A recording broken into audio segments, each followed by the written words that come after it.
Salut à tous, c'est Bang de chez nous, bienvenue sur cette vidéo qui aujourd'hui va parler de comment lutter contre la manipulation numérique. C'est un article qui est sur Psychology Today qui a été écrit par Cornelia Walter. C'est une PhD. Donc, l'ABC de la protection de votre autonomie cognitive.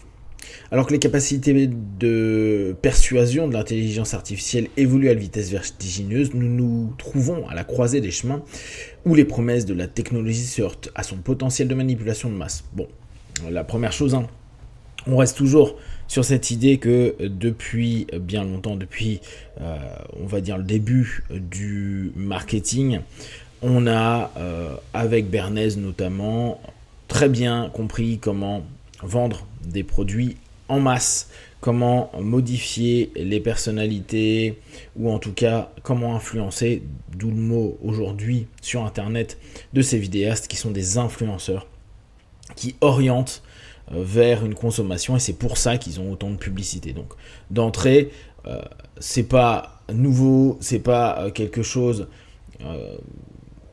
où il y a genre une révolution avec l'IA, même si l'IA va donner une meilleure précision, mais vu déjà les databases qu'il y a depuis longtemps, faut être relatif.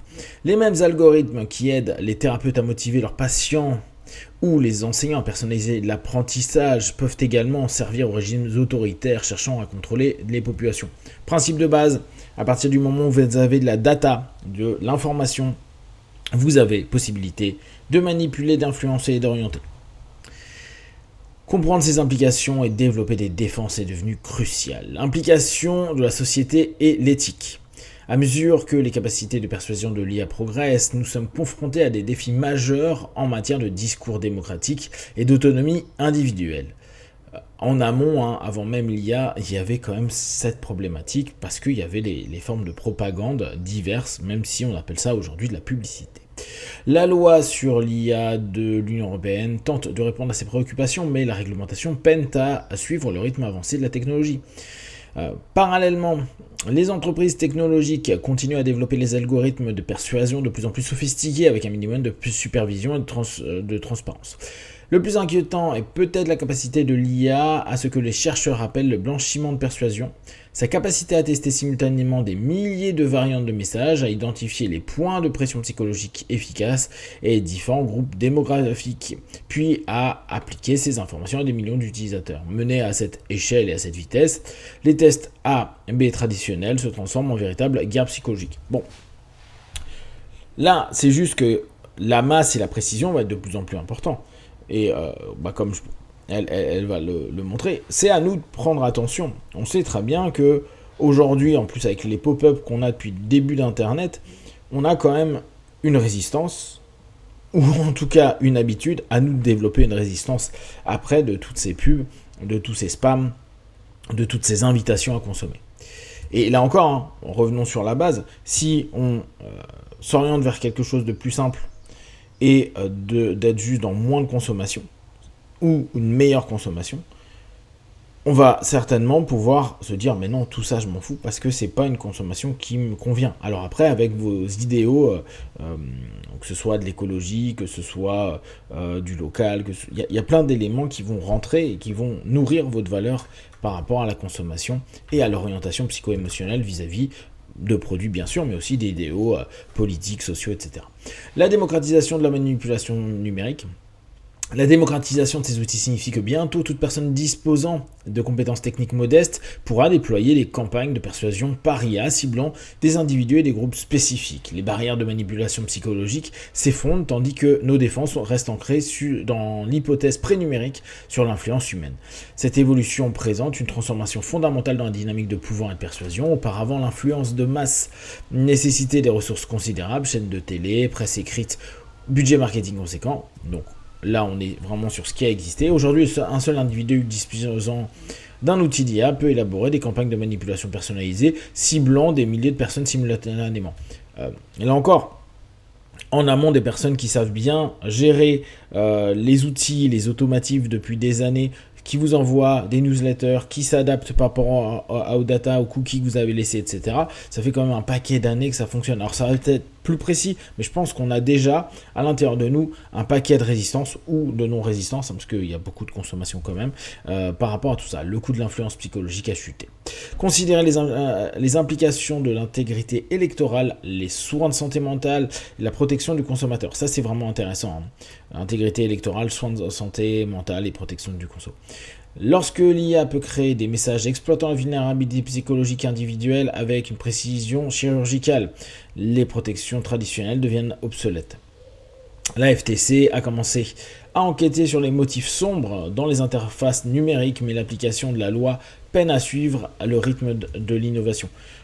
Le côté sombre ou le côté pas sombre, regardez les IA aujourd'hui comme ils sont aseptisés, ça emmène quand même un ensemble de problématiques. Donc sombre ou pas, c'est juste avoir conscience que on se fait manipuler énormément et que être aseptisé ou être protégé par rapport à ça, c'est une grosse connerie, c'est pas vrai.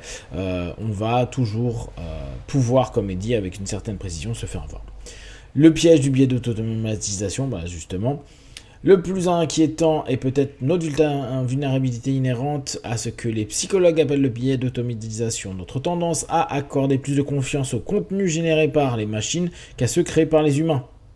Ce biais cognitif crée un environnement propice à la manipulation de l'IA. Nous faisons confiance à des contenus générés par l'IA, en partie parce que nous le reconnaissons pas comme tel, et en partie parce que nous présumons que les machines sont plus objectives que les humains. Je pense qu'aujourd'hui, vous êtes tous à peu près OK, que même quand vous allez sur ChatGPT ou Gemini, ce qu'il raconte, ça reste avec soit des hallucinations, soit avec une orientation des programmateurs. Je pense qu'en 2 ans, on a déjà une vision qui est complètement différente de l'IA et de l'information qui nous est proposée par l'IA. On prend en compte, mais on ne prend pas ça comme argent comptant. Alors peut-être que les plus jeunes, et encore je pense que les plus jeunes ne sont pas plus cons que les plus vieux, on pourrait se faire absorber par cette notion-là. Mais franchement, j'ai l'impression qu'on est sur quelque chose qui est plus du fantasme de la toute-puissance de l'IA que la réalité par rapport à la consommation et l'utilisation de la majeure partie des personnes. Lorsqu'on a expliqué aux participants de l'enquête que le contenu était généré par l'IA, leur résistance a considérablement augmenté. Cependant, dans la réalité, le contenu persuasif généré par l'IA est rarement qualifié comme tel, laissant le public sans défense face à une manipulation psychologique sophistiquée. Oui, alors c'est sûr qu'aujourd'hui, si on vous dit IA, vous allez être, ce que je viens de dire un instant, peut-être plus en recul. Par contre, dans les années à venir, on sait que tout va être généré par l'IA. Donc, on va avoir naturellement cette capacité à se dire « Wow, je vais faire attention ». C'est peut-être un mal pour un bien où on va peut-être reprendre conscience de l'importance de notre propre réflexion par rapport à l'ensemble des réflexions numériques qui nous sont proposées.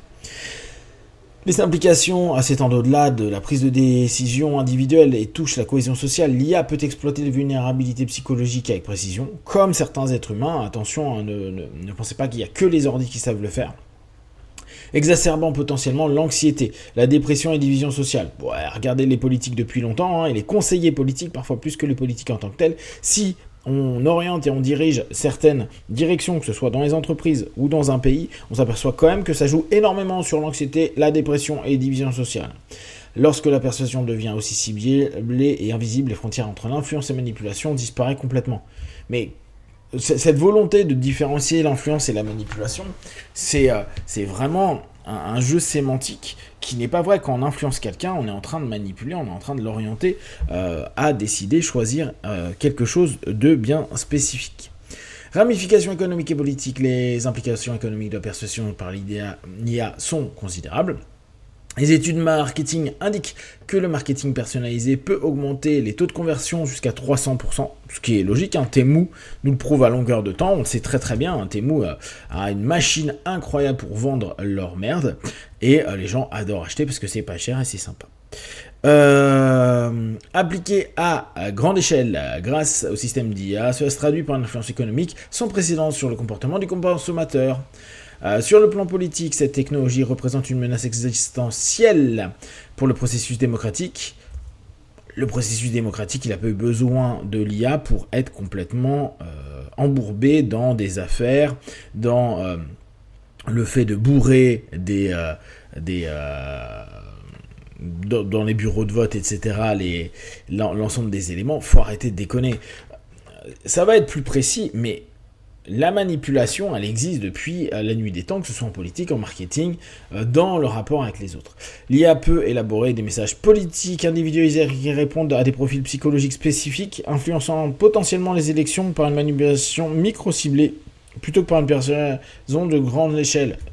Ouais, mais quelqu'un qui vote extrême gauche ou qui vote extrême droite ou qui vote centre, vous vous doutez bien qu'il a déjà... il est déjà quasiment acquis à la cause bien avant qu'il y ait ces notions pré-ciblées, par exemple pendant une période électorale. Les gens sont déjà orientés. Alors oui, pour les personnes qui vont être en bascule, peut-être, il va y avoir des éléments. Mais vu que les deux partis, ou les trois partis, ou tous les trucs vont le faire, ils vont avoir le même niveau de micro-individualisation qui pose pas plus de problème que ça. Plutôt que la personne. Le cycle électoral de 2024 a donné un premier aperçu des applications politiques de cette technique, soulevant des questions urgentes de l'intégrité électorale à l'ère de l'IA. Ouais, vraiment, à croire que jusqu'à présent, on était vraiment nickel au niveau des élections. Reconnaissez que la persuasion de l'IA influence déjà vos décisions quotidiennes, ça c'est un élément pour vous protéger. Des choix d'achat et d'opinion politique, souvent à votre insu. Chaque algorithme de recommandation, chaque publicité ciblée et chaque flux sur les réseaux sociaux représente une tentative de persuasion calibrée sur votre profil psychologique. Je pense qu'à peu près tout le monde aujourd'hui le sait.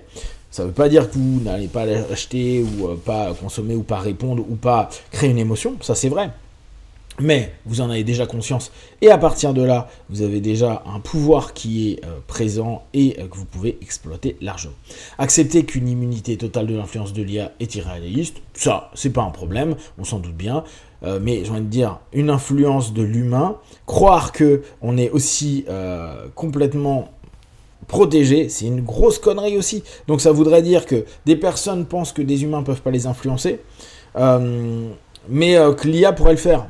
Non, l'IA, il peut le faire comme l'humain le fait depuis la nuit des temps, et que parfois on vote ou on achète des choses par des influences à la con, où on sait très bien que ça ne répondra jamais à ce qui nous a été vendu en amont.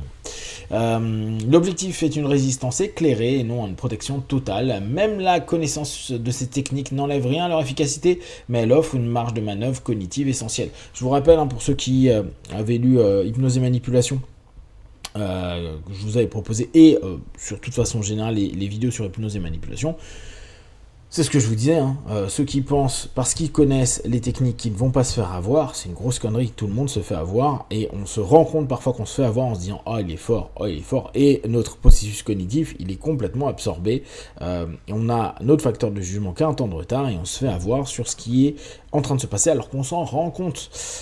Un ABC pour protéger votre autonomie cognitive, donc conscience, pause et questionnement.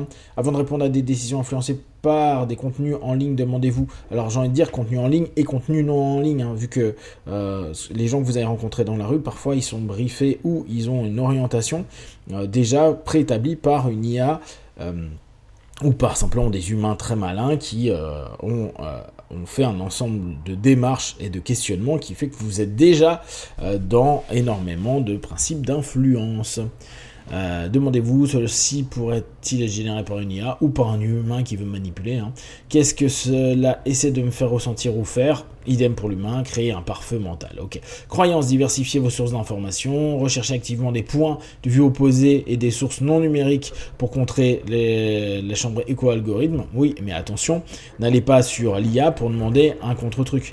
Ou éventuellement, préparez, comme vous pouvez le faire sur ChatGPT, un peu moins sur Gemini, des éléments à vous dire à chaque fois que tu me donnes un argument, je veux que tu me donnes une autre source avec un argument inversé. Comme ça vous permet de gagner du temps. Et considération, pratiquer la pleine conscience numérique, sous avec ce mot pleine conscience. Alors, soyez plus, en tout cas, conscient effectivement de ce qui se passe, mais soyez pas en pleine conscience. Fixez des horaires précis pour consulter les réseaux sociaux et d'actualité, afin de réduire l'exposition aux tentatives de persuasion en temps réel lorsque vos défenses cognitives sont affaiblies. Ça, c'est une très très bonne remarque. C'est vrai que le soir, peut-être, vous êtes un petit peu plus KO. Allez sur des choses que vous avez décidé le soir. des vidéos ou même Netflix, etc., qui vous plaît, plutôt que des choses où vous êtes dans la découverte, parce que effectivement vous seriez potentiellement avec un facteur critique plus bas, et donc vous feriez plus influencer.